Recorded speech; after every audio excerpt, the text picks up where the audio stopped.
आपकी अदालत मध्ये सुपरस्टार सनी देओल यांच्यावर आरोप आहे की हे बेजबाबदार आहेत. सनी, हा आरोप पाकिस्तानच्या लोकांकडून आलेला आहे.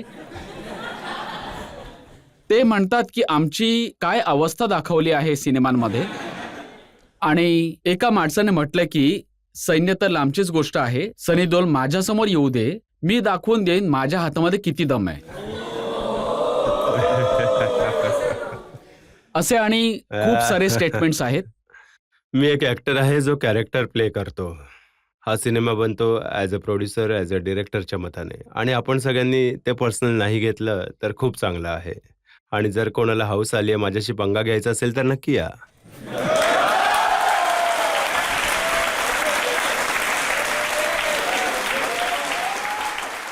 आणखी एका पाकिस्तानाने म्हटलं आहे की इन्शाअल्लाह जेव्हा सनी पाकिस्तानला येतील तर आर्मी त्यांना उत्तर देईल. ते फक्त सिनेमा बनवू शकतात, खऱ्या आयुष्यात काहीच करू शकत नाही.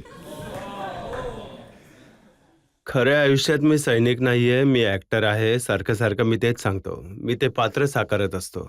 आणि एक सैनिक म्हणून देखील एखादा सैनिक दुसऱ्या देशात केव्हा जाईल आणि का? जेव्हा कधी परिस्थिती अशा प्रकारची असेल आणि पॉलिटिकल इश्यूज असतील, आणि कोणतेही सैनिक एकमेकांसोबत लढू इच्छित नसतात, पण आपल्या देशासाठी करावं लागतं तसं. आणि कोणालाही कोणाचा जीव घ्यायचा नसतो. सनी, काही लोक असे आहेत पाकिस्तानमध्ये जे तुमचे प्रशंसक देखील आहेत.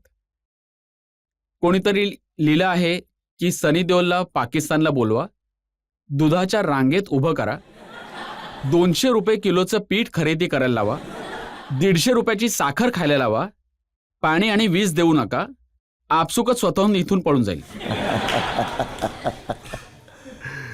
नाही, बघा, आपण आता या गोष्टींबद्दल बोलत आहोत, पण तुम्हा सगळ्यांना मला हे सांगायचं आहे की तिथले लोक खूप प्रेम करतात. जेव्हा पण मी कुठेही जातो तिथे अशा प्रकारचं काहीच नाहीये. या सगळ्या काही राजकीय गोष्टी असतात ज्यांच्यामुळे या सगळ्या समस्या येतात. जनता दोन्ही बाजूला सारखीच आहे, इथलेच आहेत, आपण सगळे एकाच मातीचे आहोत आणि सगळे एकच आहोत. आणि या ज्या लढाया वगैरे होत आहेत ज्या नाही व्हायला पाहिजेत, इथे प्रत्येक मनुष्य जो लढतोय तो कोणाचा तरी मुलगा आहे, नवरा आहे, बहिणी असतील, जो कोणी आहे ते ते पूर्ण कुटुंब त्याचंच आहे. आणि कोणालाच नाही वाटत की त्यांना गमवावं. ना इकडच्यांना वाटतं ना तिकडच्यांना वाटतं. तर मी तर नेहमी हेच म्हणेन की अ, यावर उपाय होऊ दे चारही बाजूने. कारण आयुष्य जे आपल्याला मिळालं आहे ते जगण्यासाठी आहे, लढण्यासाठी नाही. आणि सनी, तुम्ही म्हणताय की या सगळ्या गोष्टी राजकीय आहेत. राजकारणात तर तुम्ही देखील आहात. तुम्ही देखील निवडून आलेले मेंबर ऑफ पार्लमेंट आहात, पण तुम्ही पार्लमेंटमध्ये जातच नाही. मी तुमचा रेकॉर्ड तुम्हाला सांगू? हो, माझा रेकॉर्ड खूपच वाईट आहे. मी यावर एकही प्रश्न नाही विचारला आहे. 3.5 वर्षांमध्ये फक्त 19 वेळा गेलात. मी तर- 2021 मध्ये विंटर सेशन मध्ये नाही गेलात, 2022च्या विंटर सेशन मध्ये नाही गेलात, 23च्या मान्सून सेशन मध्ये नाही गेलात. 0 अटेंडन्स.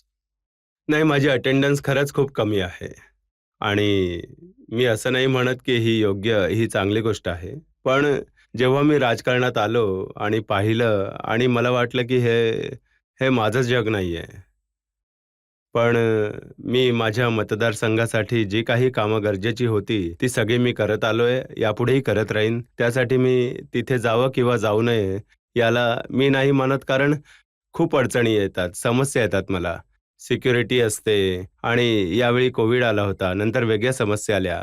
तर एक ॲक्टर म्हणून कुठेही जाणं म्हणजे चारही बाजूंनी गर्दी जमा होते. आणि तिथे जाऊन मग, आणि हे अगदी शॉर्ट कमिंग आहे, कारण मी एक ॲक्टर आहे तर माझ्यावर अगदी एका सेकंदात बोटं उठतात. अजून असे कित्येक जण असतील.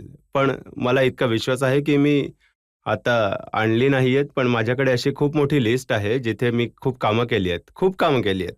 पण मी त्या लोकांपैकी नाही जे मी काम केलं त्याबद्दल मी चर्चा करत राहीन, कारण ते माझं कर्तव्य आहे काम करणं. म्हणून मी करत असतो आणि करतच राहीन. हो, एक राजकारण म्हणून ऑब्व्हियसली हे एक प्रोफेशन आहे जिथे मी फिट नाहीये. कारण तर आता 2024 मध्ये निवडणूक आहे, लढणार की नाही?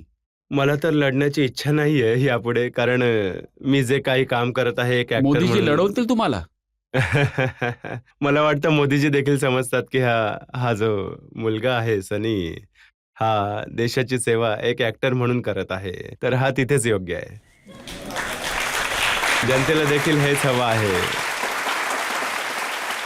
जनतेला देखील हेच हवं आहे, की मी त्यांना चांगला सिनेमा द्यावा, चांगले चित्रपट द्यावे, ज्यामध्ये माझी कौशल्य आहेत आणि तर मला हे जेवढे देखील इथे तरुण आहेत त्यांना मी असे चित्रपट द्यावे, की त्यांना मोटिव्हेशन मिळेल आणि ते पॉझिटिव्ह राहतील. And I think we should always be positive and proud of what we are. Sunny, पण विनोद खन्ना देखील पंजाबमधून मेंबर ऑफ पार्लमेंट होते, ते मंत्री देखील राहिले, त्यांनी खूप कामं केलीत, त्यांनी कधी अशी तक्रार नव्हती केली. नाही, प्रत्येक माणसाचं नशीब असतं. त्यांनी तर तो मार्ग धरलाच होता. ते राजकारणात होते आणि त्यांना तेच करायचं होतं. माझा माझा उद्देश नव्हता कधीच. मला सांगितलं गेलं होतं येण्यासाठी, तर मी म्हटलं की चला एकदा बघूया. तर खरं बाबा देखील येऊन गेलेत.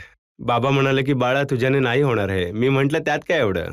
मग जेव्हा आलो तेव्हा मला समजलं की खरंच हे त्यांच्यासाठी आहे जे राजकारणामध्ये स्वतःला आज झोकून देऊ शकतात आणि त्यालाच आपलं प्रोफेशन समजून ते पुढे जाऊ शकतात. आणि मला सूट नाही झालं आणि मला नाही वाटत की मी या योग्यतेचा आहे. जसा मी ॲक्टर आहे. मी आधी डिरेक्टर होतो, प्रोड्युसर झालो, पण नंतर सगळं काही सोडून दिलं मी. कारण मी एक ॲक्टर म्हणून योग्य आहे. नाही, हे तुमचं म्हणणं योग्य आहे, की तुम्हाला प्रोड्युसर नव्हतं बनायला पाहिजे. कारण प्रोड्युसर बनून जे लोन घेतलं, त्याच्या बदल्यात ऑफिस लिलाव होण्याची वेळ आली. बघा, ते तर होतच असतं बिझनेसमध्ये. होत तर नाही, पण जेव्हा बिझनेसमध्ये शॉर्ट कमी होते, तेव्हा सिनेमे बनवत आहात आणि रिकव्हरी होत नाही, तेव्हा ऑब्व्हियसली तुम्ही आधीच तुमची प्रॉपर्टी दिलेली असते. तर समस्या तर येत असतात. तर मला देखील खूप अडचणी आल्या. या सगळ्या गोष्टी तर चालूच आहेत. पण अ, नेहमीच जेव्हा आम्ही काही बनवत असतो, आमच्याजवळ प्रॉपर्टी असते, तर जेव्हा अडचणी येतात, तर आम्ही त्यांना डायल्यूट करतो, जेणेकरून पैसे दिले जातील, पुढे जाता येईल आणि पैसे तर आमचेच आहेत, आम्हीच मेहनत करून कमावलेत, बाबांनी कमावलेत. सनी, हे तर तर सगळ्यांनाच लक्षात आलं, की 56 करोडचं लोन घेतलं होतं, प्रॉपर्टी गहाण ठेवली होती, नाही देऊ शकलात, बँकेने नोटीस पेपर छापली होती. पण 24 तासांमध्ये ही नोटीस परत कशी काय घेतली? काही टेक्निकल प्रॉब्लेम्स होते तिथे. There was a genuine problem. कारण मी त्यांना लेटर्स देखील पाठवले होते जाण्याच्या आधी, जेव्हा गदरचं प्रमोशन करत होतो.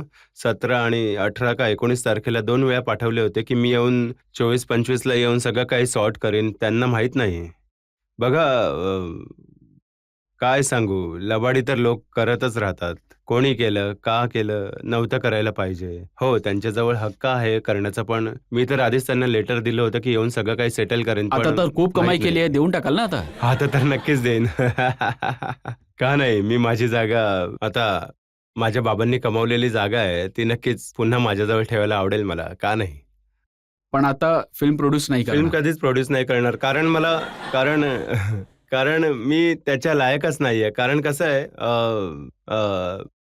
मी क्रिएटिव्ह माणूस आहे. मी विचार करत नाही, की किती खर्च होत आहे, का होत आहे, का नाही होत आहे आणि ज्या लोकांना मी त्या जबाबदाऱ्या देतो, ते का योग्य प्रकारे सांभाळू शकत नाही माहीत नाही. आणि मी तर फक्त आम्हा क्रिएटिव्ह लोकांचं काम आहे, की गोष्टी करणं आणि तो बिझनेस कसा सांभाळायचा हे आम्हाला नाही माहीत. म्हणूनच तर माझ्या डोक्यावर एवढे कर्ज झालेत, नाहीतर का झाले असते, जर माझ्याजवळ अक्कल असती. आणि म्हणूनच मग मी ठरवलं, की ॲक्टिंग करायची आणि no production, no direction, only acting. आणि हेच मी करावं असं तुम्हालाही वाटत असेल. चला तर जनतेमधून शेवटची फेरी. तुमच्या मूव्हीज तर खूप हिट असतात, पण मग तुम्हाला अवॉर्ड का नाही मिळालं? नाही बेटा, मला अवॉर्ड्स मिळाले आहेत. कधी मिळाले? मला मला मिळाले होते माझे चित्रपट सुरुवातीला. मला घायलसाठी मिळालं होतं. दामिनीसाठी मिळालं होतं मला आणि त्यानंतर नाही मिळाले. आणि जेव्हा ते 2 मिळाले तेव्हा मला समजलं नाही ते का मिळाले आणि मग मला चांगलं वाटायला लागलं. मग आता पुढच्या वेळेस माझा घातक सिनेमा आला तेव्हाही मला मिळेल वाटलेलं.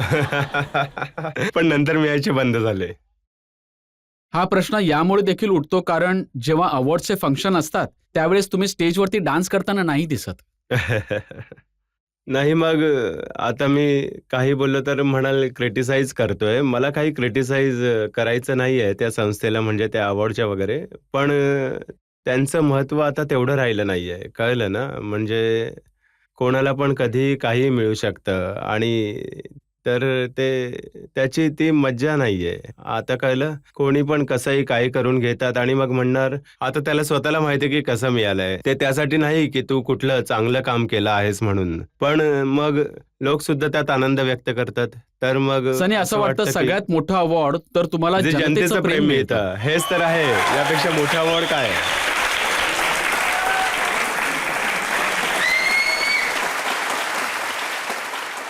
म्हणूनच जेव्हा कधी मी सिनेमा करतो तेव्हा मी नेहमी, कारण मी स्वतः देखील जनता आहे, जेव्हा मी स्वतः सिनेमा बघतो तेव्हा मी त्यात मग्न होऊ इच्छितो. म्हणून मला असं वाटतं की सिनेमा देखील असा असावा जिथे आपण जाऊ आणि 2-3 तासासाठी मग्न होऊ. आपल्याला रियालिटी नकोय तिथे, कारण रियालिटी आपल्या जवळ आहे आणि खूप डोकेदुखी देते रियालिटी. आपण स्वतःला मग्न ठेवण्यासाठी तिथे जातो, एन्जॉय करण्यासाठी जात असतो 2-3 तासांसाठी. तर सिनेमांमध्ये मला नेहमी हेच करायला आवडतं. मग आपण म्हणतो क्रिटिक्सबद्दल, मी म्हणतो की मी सिनेमा क्रिटिक्ससाठी नाही बनवलाय, मी जनतेसाठी बनवलाय. क्रिटिक्सना ज्याला जे बोलायचं ते बोलू दे, आपल्याला काय देणं घेणं. कारण ते सिनेमाला कधी सिनेमा म्हणून बघतच नाहीत. जसं की तुम्ही कोणाजवळही जाता सल्ला घेण्यासाठी, तर त्याला माहिती आहे की मला याला सल्ला द्यायचा आहे, मला याला सांगायचं आहे काय आहे ते. तर असं होतच असतं.